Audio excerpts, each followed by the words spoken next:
आनंद मठ। आनंद मठ और ऋषियों की अनमोल धरोहर को संजोएं।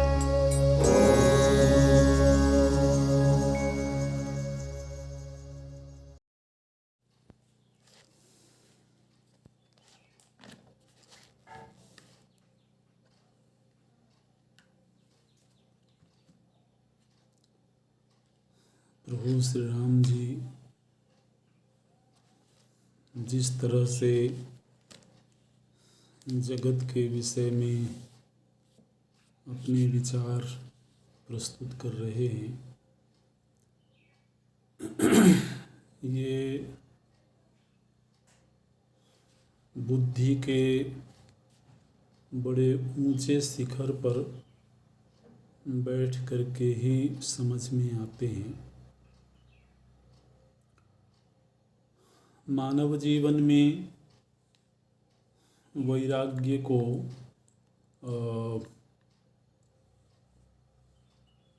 कई तरीके से देखा जाता है। सामान्य समाज में तो वैराग्य के प्रति बहुत आदर भाव कई बार नहीं दिखाई देता है।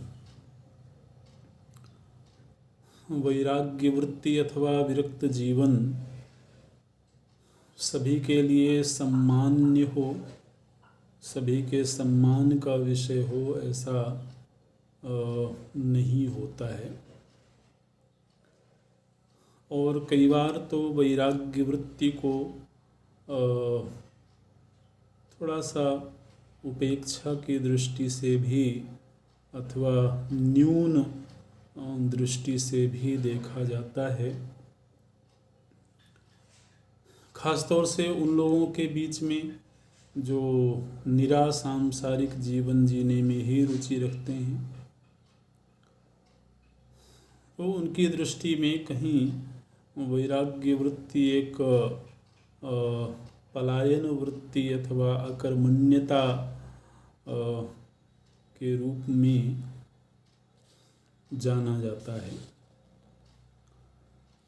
लेकिन हमारे शास्त्रों में जिस तरह से इस बौद्धिक स्थिति का निरूपण है, वह कोई सामान्य स्थिति नहीं है। वह सत्य के अनुसंधान की पृष्ठभूमि है। परम सत्य के खोज का एक तरह से वो द्वार है।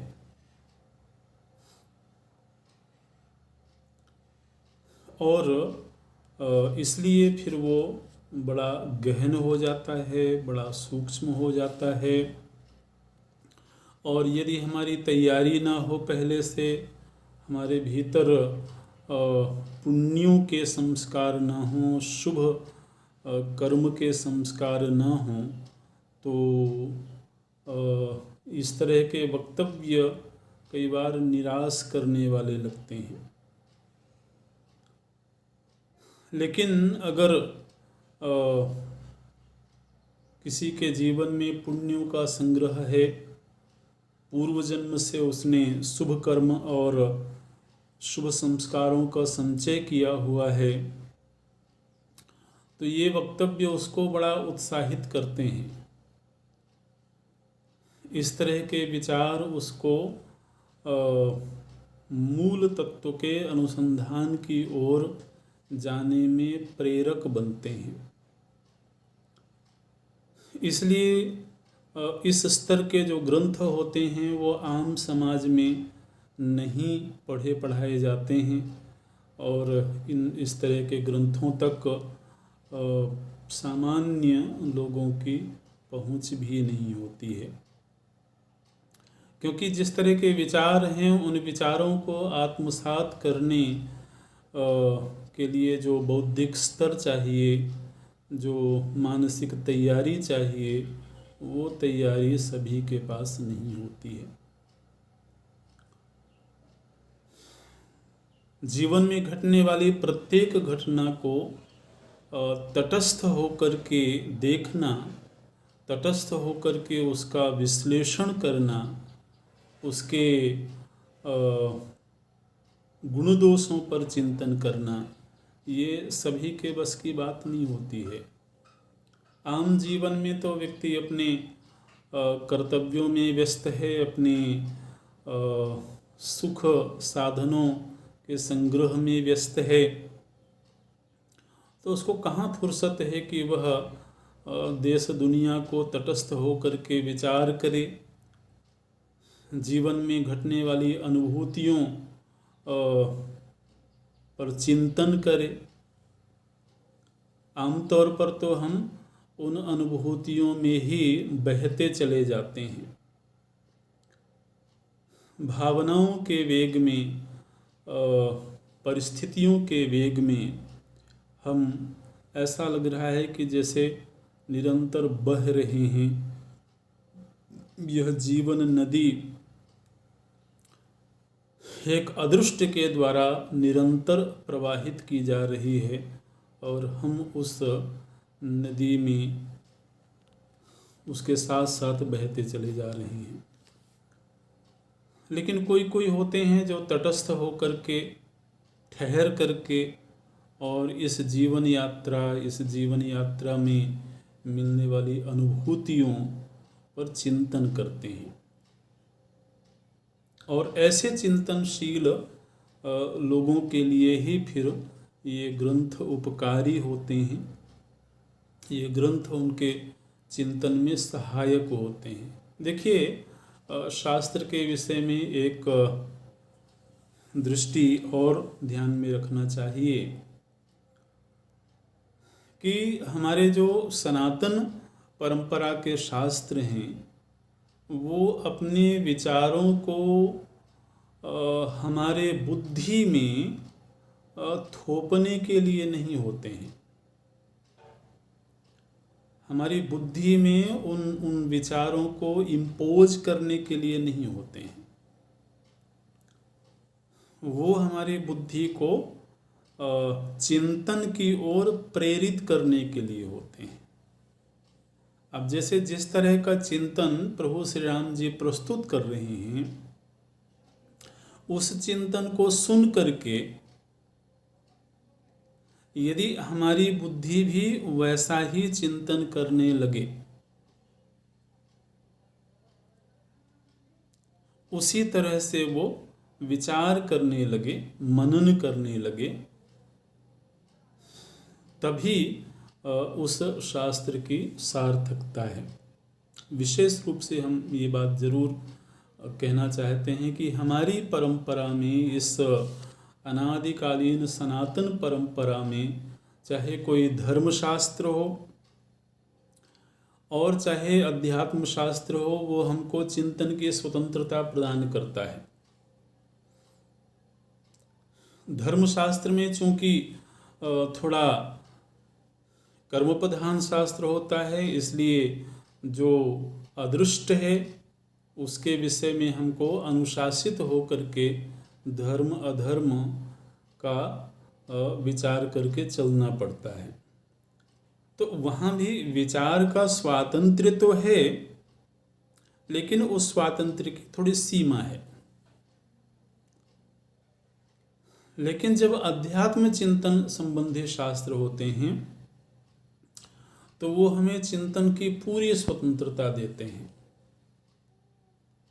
भगवान शंकराचार्य जी बोलते हैं, श्रुति मतस्तर्कोनुसंधीयताम। अगर हमारी बुद्धि तर्क प्रधान हो, तर्क करने में सक्षम हो, तो वो हमें तर्क की स्वतंत्रता देते हैं। बस ये है कि उसका कोई नियामक होना चाहिए, कहीं कोई अंतिम अथॉरिटी होनी चाहिए जो उस चिंतन के निर्णय पर मुहर लगाए। लेकिन हम चिंतन करें ही नहीं, जैसा शास्त्र कह रहे हैं वैसा ही हम स्वीकार करते चले जाएं, तो हमारी बुद्धि को वो धार नहीं मिलेगी, वो सामर्थ्य नहीं मिलेगी कि वह स्वयं उस मार्ग का अनुसरण कर सके। अब देखिए, ये ऐसी बातें हैं जो प्रभु राम जी कर रहे हैं, जो हम सभी के जीवन से जुड़ी हुई हैं। हम सभी अपने जीवन में इस तरह के प्रसंगों का अनुभव करते हैं, लेकिन बस ये है कि उसको तटस्थ हो करके और जरा पैनी नज़र से देखने की ज़रूरत है। यच्चेदं दृश्यते किंचित जगत स्थावर जंगमम तत्सर्वमस्थिरं ब्रह्मन्न स्वप्न संगम सन्निभम। बोलते हैं कि हे गुरुवर, हे मुनिवर, यच्चा इदम दृश्यते किंचित, जो कुछ भी हमको स्थावर के रूप में अथवा जंगम के रूप में, स्थावर जंगम ये शब्द आपने खूब सुने होंगे शास्त्र में, माने एक चलायमान और एक अचल, है ना। लोक भाषा में आप चाहे उसको सजीव निर्जीव कह दें या चल अचल कह दें, तो मोटे तौर पर ये एक विभाग है। अब जैसे वृक्ष है, वृक्ष यद्यपि सजीव है लेकिन सजीव होकर के भी वो अचल है, ऐसे है।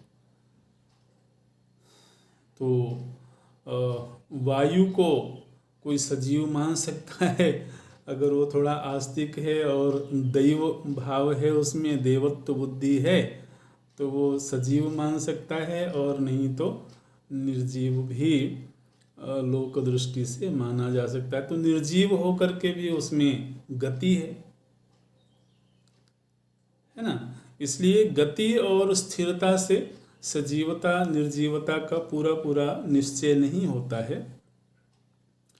तो जिस तरीके से भी हम विभाग कर सकें, जलधारा है, निरंतर प्रवहमान है, गति है, लोक दृष्टि में वो जड़ वस्तु होगी। तो जैसे भी हो, लेकिन मुख्य बात ये है कि जो कुछ भी दृश्यमान प्रपंच है, दृश्यमान का अर्थ है इंद्रिय गोचर, वो कैसा है, तो कहते हैं कि तत्सर्वम अस्थिरम, उसमें से कोई भी स्थिर नहीं है। तो आपने पहले ही बोला स्थावर, और फिर कहते हैं कि कोई भी स्थिर नहीं है। क्या कहते हैं? तत्सर्वम अस्थिरम ब्रह्मन्न, हे ब्रह्मन्न, उसमें से कोई भी स्थिर नहीं है। स्थिर नहीं है का मतलब है कि अपरिवर्तनीय नहीं है। चाहे वो व्यवहारिक दृष्टि से स्थिर दिखाई देता हो अथवा चलायमान दिखाई देता हो, उसमें से कोई भी ऐसा नहीं है जो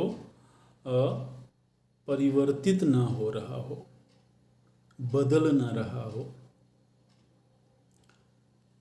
अच्छा, तो ठीक है, बदल रहा है तो कोई बात नहीं, लेकिन जो दृष्टांत देते हैं वो दृष्टांत केवल बदलने तक ही सीमित नहीं है। बोलते हैं स्वप्न संगम सन्निभम। जैसे कि स्वप्न में हमने कोई समागम किया, एक जन समुदाय में मिले, जन समुदाय एकत्र हुआ, तो ऐसा लगा जैसे कि हम कुछ समय के लिए स्थिर हो गए, लेकिन कुछ क्षण के बाद ही उसका लोप हो गया।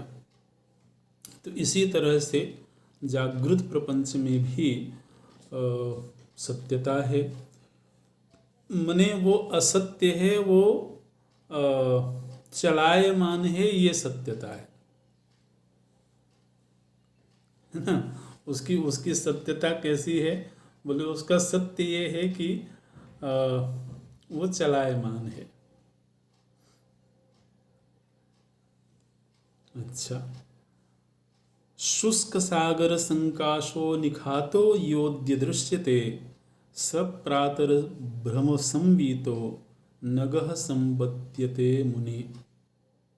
यौवन व्यूह विस्तीर्णो विलीढ़ गगनो महान, दिनैरेव स यात्युर्वी समताम कूपताम च वा। बोलते हैं कि इस अस्थिरता को बहुत सुंदर ढंग से राम जी अनेक दृष्टांतों के जरिए व्याख्यायित करते हैं। बोले किसी समय पर जो एक महासागर दिखाई देता है, एक बहुत विशालकाय गड्ढे के रूप में दिखाई देता है, थोड़ी देर के लिए जिस समुद्र से हम परिचित हैं उस समुद्र को कल्पना में ही सही सुखा दिया जाए तो वह जो शुष्क सागर है वो कैसा दिखेगा? एक विशालतम गड्ढे के रूप में दिखाई देगा। अब वह जो विशालतम गड्ढा है, राम जी कहते हैं कि वही गड्ढा किसी दिन उत्तुंग शिखर बन जाता है।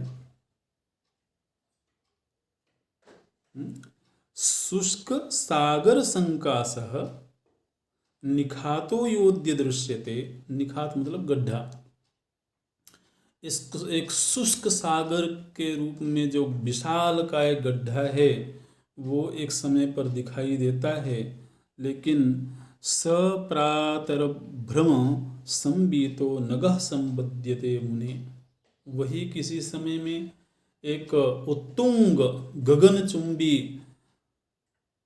पर्वत के रूप में परिणत हो जाता है। और ये हम भूवैज्ञानिकों के विचारों से सुनते भी हैं। आज जिसको हम हिमालय के रूप में देख रहे हैं, भूवैज्ञानिकों का ऐसा मानना है कि कोई एक समय था जब वहाँ पर समुद्र था, सागर था, टेथीस सागर उसको नाम दिया गया।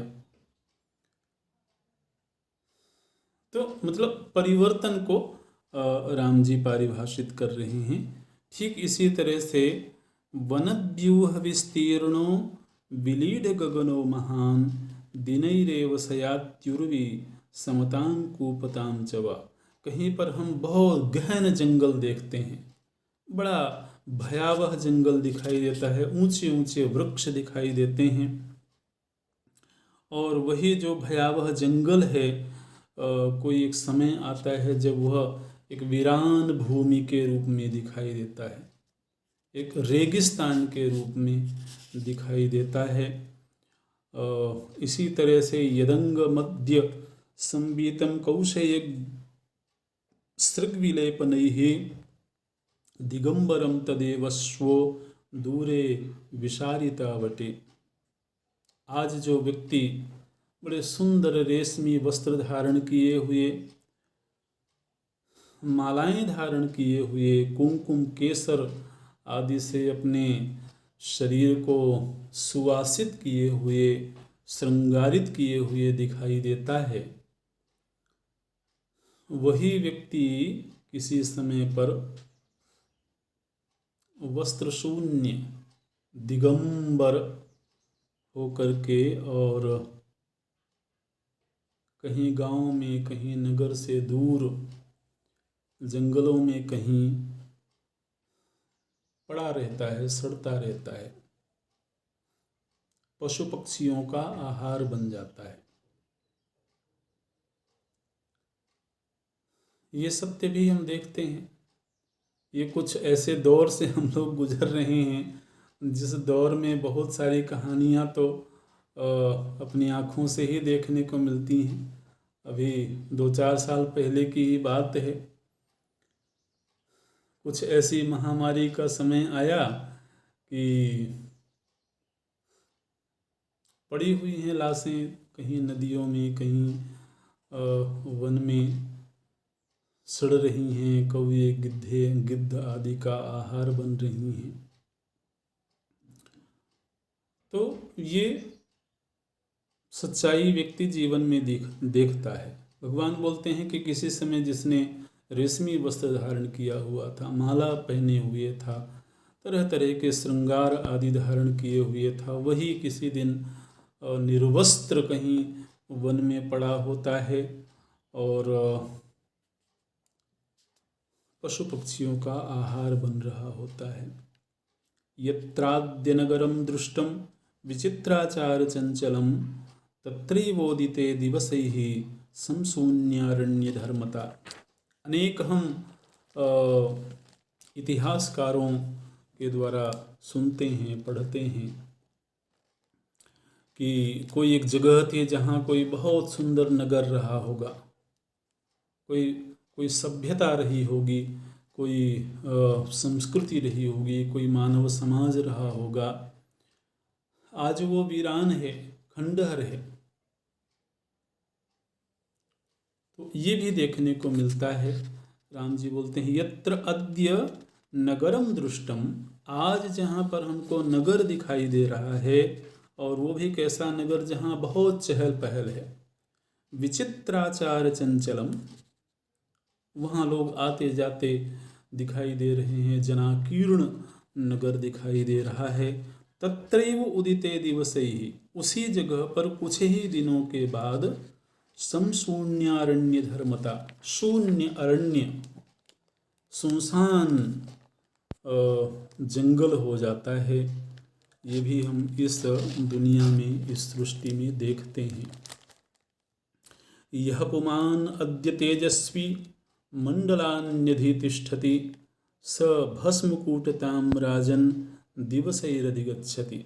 आज जो व्यक्ति बड़ा तेजस्वी दिखाई देता है, मंडलाधीश दिखाई देता है, राजा के रूप में दिखाई देता है,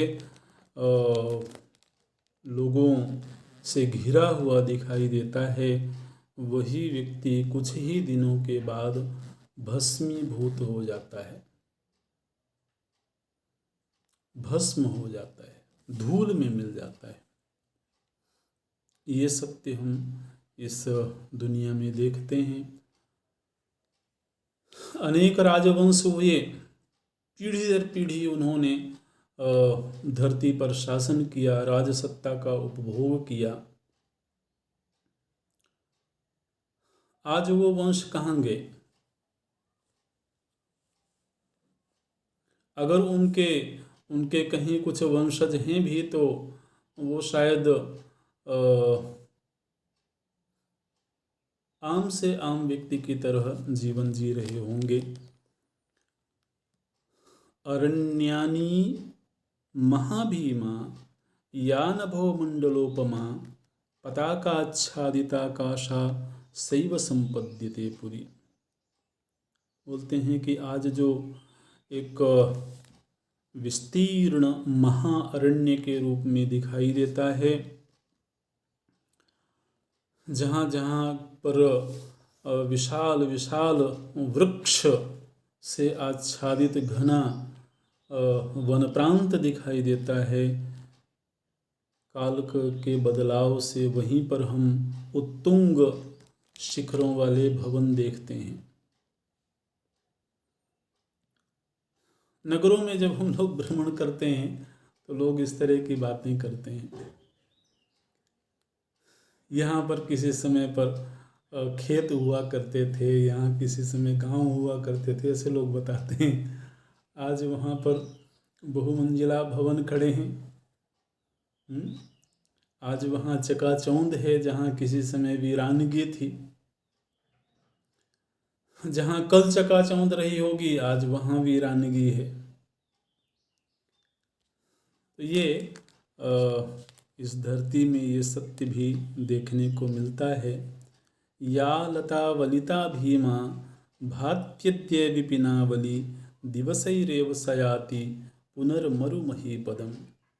आज जहाँ लताओं से आवेष्टित वन श्रेणी दिखाई दे रही है, कुछ ही दिनों के बाद वहाँ जल और वृक्ष से शून्य विशाल मरुभूमि देखने को मिलती है।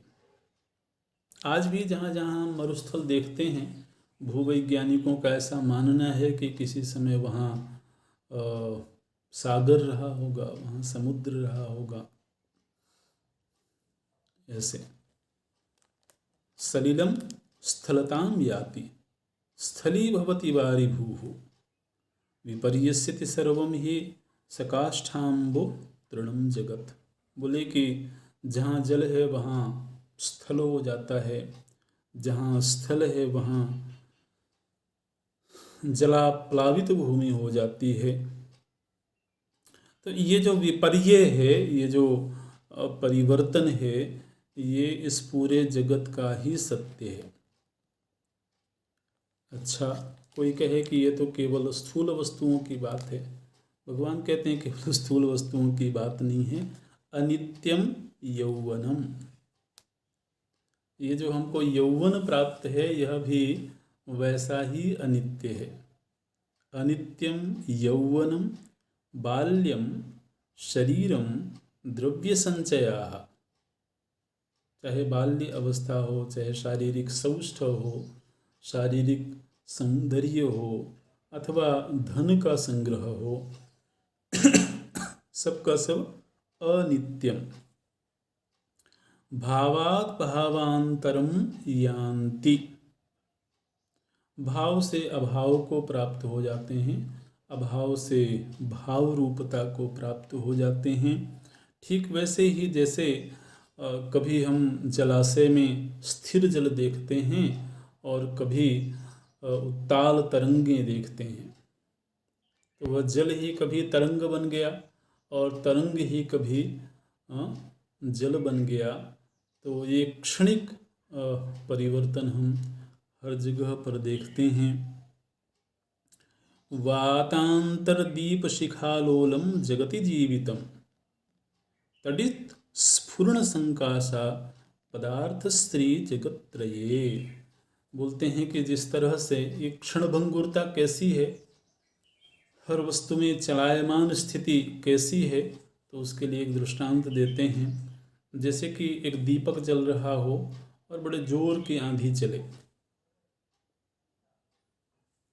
जोर की आंधी चलेगी तब तो बुझ ही जाएगा, लेकिन वो बुझे भी नहीं और आंधी भी चल रही हो, तो जिस तरह से वह हर क्षण चलायमान है, हर क्षण चंचल है, उसी तरह से यह जीवन भी चलायमान है। स्वर्गिक ऐश्वर्य पदार्थ स्त्री जगत्त्रये, त्रिजगत में, तीनों लोकों में प्राप्त होने वाले चाहे पदार्थ हों, ऐश्वर्य हों, उन सबकी कैसी स्थिति है, तो उसके लिए दृष्टांत देते हैं तडित स्फुरण संकाशा। बरसात के दिनों में हम बिजली चमकती हुई देखते हैं। घनी अंधेरी रात हो और जोर से बिजली चमक जाए तो एक क्षण के लिए ऐसा लगता है जैसे पूरी दुनिया में प्रकाश हो गया, दिवस की भांति प्रकाशमान ये धरती दिखाई देती एक क्षण के लिए। तो वो जो तडित है, उस तडित की तरह ही लोक लोकांतर में प्राप्त होने वाले ऐश्वर्य हैं। तो आप समझते हैं कि राम जी जब चिंतन कर रहे होंगे तो उस समय उन्होंने काल के एक लंबे अंतराल को अपने ध्यान में रखा होगा। जैसे एक युग को मान लीजिए कि हम अपने ध्यान में ले लें, एक कल्प को अपने ध्यान में ले लें, तो उस युग की दृष्टि से जब हम अपने जीवन को देखेंगे तो वो वैसा ही क्षणिक मालूम पड़ेगा। चूँकि हम लोगों की दृष्टि बड़ी सीमित है, इसलिए सीमित दृष्टि में जो सीमित चीज़ें हैं वो थोड़ी बड़ी मालूम पड़ती हैं।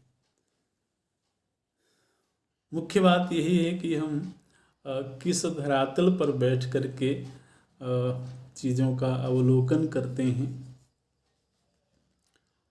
सपर्या समियम याति भूरिभूत परंपरा बीज राशि रिवाजस्रम पूर्यमाणः पुनः पुनः।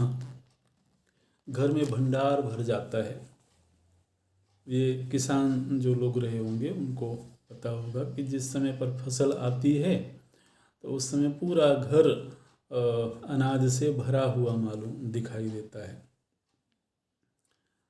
तो अभी जो किसान लोग हैं, गेहूं की फसल आएगी तो उनका पूरा घर का कोना कोना गेहूं के फसल से भर जाएगा, अनाज से भर जाएगा, और फिर शनै ही वह रीतता चला जाता है, खाली होता चला जाता है, और एक दिन वो पूरी भूमि खाली हो जाती है। तो ठीक इसी तरह का ये जीवन है, कभी भरा हुआ मालूम पड़ता है और शनै ही वह रिक्त हो जाता है। खेतों में हम देखते हैं कभी बड़ी मनमोहक लहलहाती हुई फसल दिखाई देती है, और उसी भूमि में हम किसी और समय में देखते हैं तो गर्म धूल उड़ रही होती है। ये परिवर्तन की घटना हम अपने जीवन में देखते हैं। दिवसास्ते महांतस्ते संपदस्ताः क्रियाश्चताः सर्वं स्मृतिपथं यातं यामो वयमपि क्षणात्। बोलते हैं कि देखिए वो महापुरुष जिनके जीवन में बड़ा वैभव था, जिनके जीवन में बड़ा उत्सव था, जो अपने आप को महान समझते थे अथवा लोगों की दृष्टि में भी जो महान थे, आज उनको याद करने में भी कठिनाई होती है। बड़ी मुश्किल से याद किया जाए तो याद आते हैं। किसी समय जिनको जिनके धमक को, जिनके प्रभाव को भुलाना मुश्किल होता था, है ना। प्रभाव का मतलब क्या है? किसी का जब समाज में प्रभाव हो तो प्रभाव का एक अर्थ ये होता है कि जिसको आसानी से भुलाया ना जा सके, जिसका तेज ऐसा हो कि वह हमारे चित्त को इतना प्रभावित कर ले कि हम आसानी से उसको भूल ना सकें। तो ऐसे प्रभावशाली लोग गुजर गए। आज कहाँ हैं? बोले सर्वम स्मृति पथम यातम। वो केवल स्मृति का विषय रह गए हैं। अच्छा, राम जी बोलते हैं कल हम लोगों की भी यही स्थिति होगी।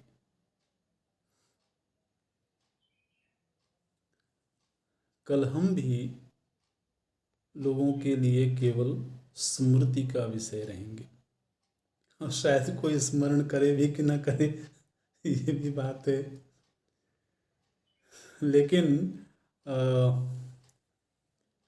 इस अहंकार में, इस अभिमान में जीवन जीना ठीक नहीं है कि वो लोग गुजर गए लेकिन हम तो हैं, हम तो रहेंगे। तो इस तरह ठीक नहीं है। हम भी किसी दिन केवल लोगों के स्मृति का ही विषय रह जाएंगे। ये बोलते हैं, स्पष्ट बोल दिए प्रभु जी ने, यामो वयमपि क्षणात्। वयम अपि, हम भी कुछ ही क्षण के अंतराल में, स्मृति पथम याम, केवल स्मृति का ही विषय रह जाएंगे। प्रत्यहम क्षयमायाति प्रत्यहम जायते पुनः अद्यापि हत रूपाया नान्तोस्य दग्ध संस्रुते। यह जो संसार है यह हर क्षण प्रति अहम क्षयम आयाति, हर क्षण यह जगत क्षय को प्राप्त हो रहा है, और प्रत्यहम प्रत्यहम जायते पुनः, हर क्षण यह उत्पन्न भी हो रहा है। आज जो नष्ट हो गया वो कल उत्पन्न हो जाएगा, आज जो उत्पन्न हो चुका है कल वह नष्ट प्राय हो जाएगा। तिर्यक्त्वम पुरुषायान्ति, आज जो हमको पशु रूप में दिखाई दे रहे हैं, तिर्यक योनि में दिखाई दे रहे हैं, कल हो सकता है वो मनुष्य बन जाए। तिर्यक्त्वम पुरुषायान्ति, और आज जो मनुष्य के रूप में दिख रहे हैं, हो सकता है कल वो चौपाए बन जाए, पशु योनि को प्राप्त हो जाए। तिर्यंचो नरतामपि, इसी तरह से देवांश्च अदेवताम यान्ति, मनुष्य और तिर्यक की ही क्या बात करें। आज जो देवता हैं, दैवी शक्ति और सत्ता से संपन्न हैं, वो भी किसी दिन अदेवताम यान्ति, अदेवता भाव को प्राप्त हो जाते हैं, माने किसी और योनि को प्राप्त हो जाते हैं। इसलिए हे विभो, हे भगवान, यहाँ ऐसी कौन सी चीज़ है जो स्थिर होवे। किम इह विभो स्थिरम, यहाँ कौन सी स्थिर वस्तु है। रचयन रश्मिजालेन रात्रिहानि पुनः पुनः, अतिबाह्य रवि कालो विनाशावधि मीक्षते। और केवल तिर्यक मनुष्य और देवताओं की ही बात नहीं है, ब्रह्मा विष्णुश्च रुद्रश्च सर्वाभूत जातयः नाशमेवानुधावन्ति सलिलानीव वाडवम। देखिए ये वक्तव्य तो राम जी ही दे सकते हैं, या कि ये वक्तव्य कोई तत्वनिष्ठ महापुरुष ही दे सकते हैं। बोले कि केवल तिर्यक देवता और मनुष्य की ही बात नहीं है, बल्कि जो आज ब्रह्मा हैं, जो आज विष्णु हैं, अथवा जो आज रुद्र हैं, वो भी नाशम एव अनुधावन्ति, वो भी नाश होने की ओर ही चले जा रहे हैं, वो भी नष्ट प्राय हैं। ठीक इसी तरह से जैसे समुद्र का जो जल है वह वड़वाग्नि की ओर प्रवाहित हो रहा है, ऐसा हमारे शास्त्रों में कहा गया कि समुद्र के भीतर एक आग जल रही है, उसको बड़वाग्नि बोलते हैं। और वह जो बड़वा अग्नि है उसमें हर क्षण बहुत जलराशि है जो विलीन होती जा रही है, नष्ट होती जा रही है। क्योंकि अग्नि का जब जल से संपर्क होगा अथवा जल का अग्नि से संपर्क होगा तो या तो अग्नि बुझ जाएगी और या तो जल नष्ट हो जाएगा। तो जो बड़वा अग्नि है, समुद्र में जो अग्नि है, वो अग्नि तो नहीं बुझ रही है। तो अगर वो अग्नि नहीं बुझ रही होगी तो निश्चित रूप से उसके संपर्क में आने वाली जो जल राशि है वो जल राशि ही नष्ट होती जा रही होगी। ऐसे तो वो दृष्टांत देते हैं, राम जी दृष्टांत देते हैं कि जैसे जो समुद्र की जल राशि है वह बड़वाग्नि की ओर नष्ट होने के लिए दौड़ती जा रही है। समुद्र की जलराशि बड़वाग्नि की ओर जिस तरह से नष्ट होने के लिए हर क्षण दौड़ती जा रही है, ठीक इसी तरह से ब्रह्मा विष्णुश्च रुद्रश्च सर्वावा भूत जातयः, जितने भी भूत हैं मैंने उत्पन्न हुए हैं वो सब अपने नाश की ओर ही दौड़ते चले जा रहे हैं। द्यौः क्षमा वायुः आकाशं पर्वताः सरितो दिशा। द्यौ मतलब द्युलोक अंतरिक्ष, क्षमा माने धरती पृथ्वी, तो अंतरिक्ष है, पृथ्वी है, वायु, आकाश, पर्वत, सरिताएं, दिशाएं, ये सब की सब नष्टप्राय हैं, आज दिख रही हैं, कल वो विलीन हो जाएंगी, नष्ट हो जाएंगी। इसी तरह से धनानि बांधवाः भृत्याः मित्राणि विभवाश्चये, हमारे पास में जो ऐश्वर्य है, हमारे पास जो बंधु बांधव हैं, परिजन हैं, हमारे जो सेवक सेविका आदि हैं, भृत्य मित्राणि, हमारे जो मित्र हैं, जो हमारा प्रभाव है, वर्चस्व है, वो सब भी विनाश भयभीतस्य सर्वं नीरसतां गतम्, चूँकि वो सब भी नष्ट ही हो जाने वाले हैं, इसलिए मेरी दृष्टि में वो सब अब नीरस हो चुके हैं। अब उनके प्रति मेरे मन में कोई रस बुद्धि नहीं रह गई है। स्वदन्ते तावदेवैते भावा जगति धीमते, यावत् स्मृतिपथं याति न विनाश कुराक्षसः।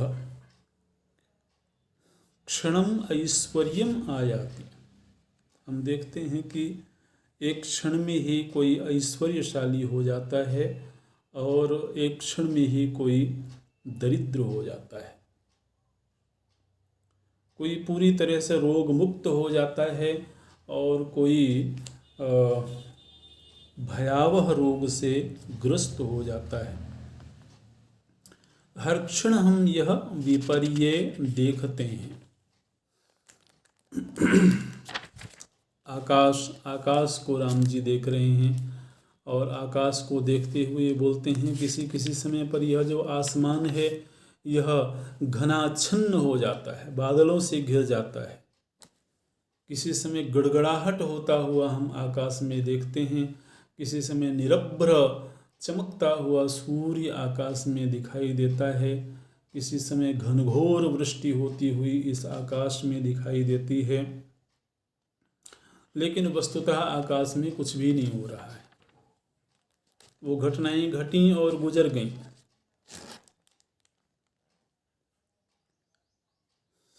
तो ऐसी ही इस जगत की स्थिति दिखाई देती है। राम जी बोलते हैं मुझे तो ऐसा लगता है कि ये जो विधाता हैं ब्रह्मा जी, ये कोई छोटे बच्चे हैं।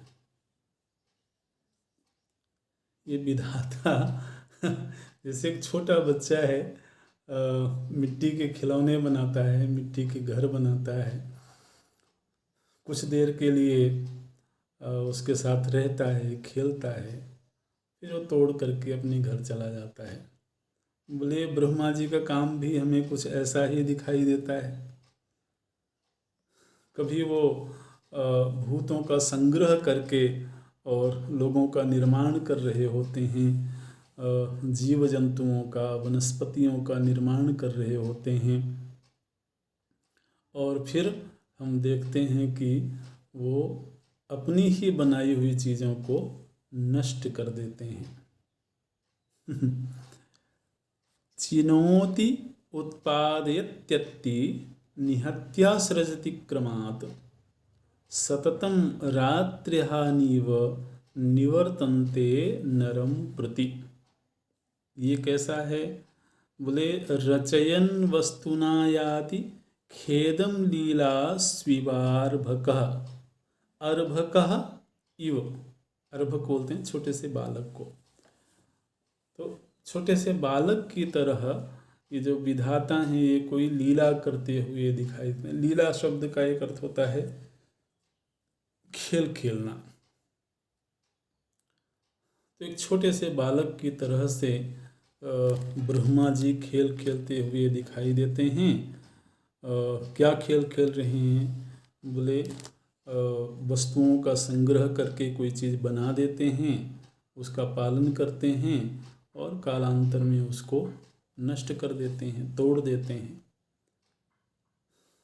तो ये तो बाल क्रीड़ा की तरह ही हमें मालूम पड़ रहा है। आपदः क्षणमायान्ति क्षणमायान्ति संपदः, क्षणम जन्म क्षणम मृत्यु मुने किमिव न क्षण। बोले क्षण भर में तो संपत्ति आ जाती है, क्षण भर में विपत्ति आ जाती है। इसलिए हे मुनि, यहाँ पर ऐसी कौन सी चीज़ है जो एक क्षण से अधिक रह पाती हो। अशूरेण हतः शूरः।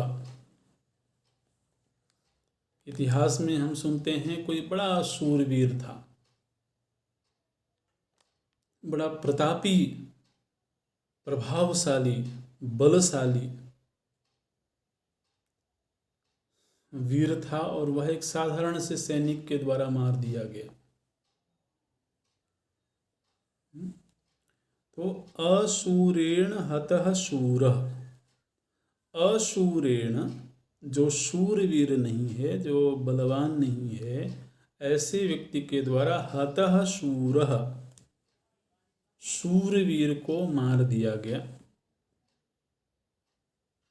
दूसरी तरफ एकेनापि हतं शतं। हम देखते हैं कि एक व्यक्ति सैकड़ों सैकड़ों लोगों को मार देता है। हम देखते हैं कि सैकड़ों लोगों के द्वारा एक व्यक्ति को मारना भी कठिन हो जाता है। प्राकृतः प्रभुतां याताः सर्वम आवर्त्यते जगत। ये जगत निरंतर इस तरह से आवर्तन कर रहा है, निरंतर परिवर्तनशील है। थोड़े समय के लिए बाल्यावस्था होती है, फिर यौवन में हमारा पदार्पण हो जाता है। तो यौवन में पदार्पण हुआ तो एक तरह से बाल्यावस्था नष्ट हो गई। ऐसा लगता है कि जैसे यौवन स्थायी है, लेकिन जैसे जैसे वृद्धावस्था का प्रवेश होता है वह यौवन भी नष्ट प्राय हो जाता है। बाल्यम अल्प दिनैरेव यौवनस्त्रीस्ततो जरा देहेऽपि नैक रूपत्वं काष्ठा बाह्येषु वस्तुषु। यह शरीर हमेशा एक ही जैसा नहीं होता है। किसी का बहुत रूपवान शरीर हो तो वह रूप सौंदर्य भी हमेशा वैसा ही नहीं रहता है। इसलिए हे मुनिवर, हम किसी भी बाह्य वस्तु पर कैसे आस्था कर सकते हैं, विश्वास कर सकते हैं। तो अब इतना एक दीर्घकालिक वस्तु, व्यक्ति, स्थान, प्रकृति, इस सब का चिंतन करते हुए अब बोलते हैं राम जी की इति में दोष दावाग्नि दग्धे महति चेतसी। अब अपने वक्तव्य को समापन की ओर ले जाते हुए राम जी बोलते हैं कि राम जी से पूछा गया था कि आप इस तरह से अन्य मनस्क क्यों हैं, इस तरह से खिन्न क्यों हैं, आप उत्साहित क्यों नहीं दिखाई देते, आप विलास करते हुए क्यों नहीं दिखते हैं। तो उसका उत्तर देते हुए बोलते हैं इति में दोष दावाग्नि दग्धे महति चेतसी। जब मैंने इस ढंग से विचार करके दुनिया के दोषों को देखा, जगत के दोषों को जब मैंने देखा, उनकी कमियों को देखा, तो उससे क्या हुआ, बोले कि उस दोष दर्शन से मेरा जो चित्त है वह एक तरह से भस्म हो गया, जल गया। और इसलिए प्रस्फुरन्ति न भोगाशा मृगतृष्णा सरस्वीव।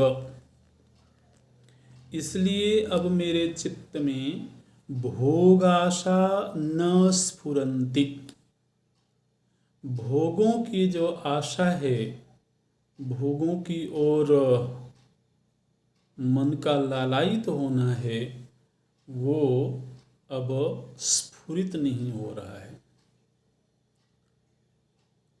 भोग की इच्छा का स्फुरण नहीं हो रहा है। भोग की कामना का स्फुरण अब मेरे चित्त में नहीं हो रहा है, क्योंकि मुझको हर भोग्य वस्तु मृग तृष्णा की तरह से दिखाई देती है, और वह मृग तृष्णा भी मानो कि सूख गई।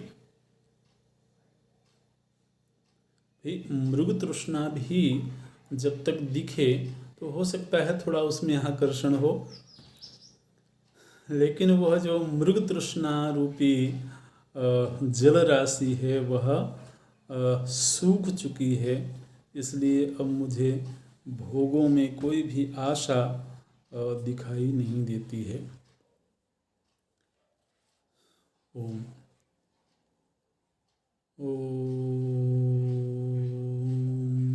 पूर्णमदः पूर्णमिदं पूर्णात् पूर्णमुदच्यते पूर्णस्य पूर्णमादाय पूर्णमेवावशिष्यते। ओम शांति शांति शांति।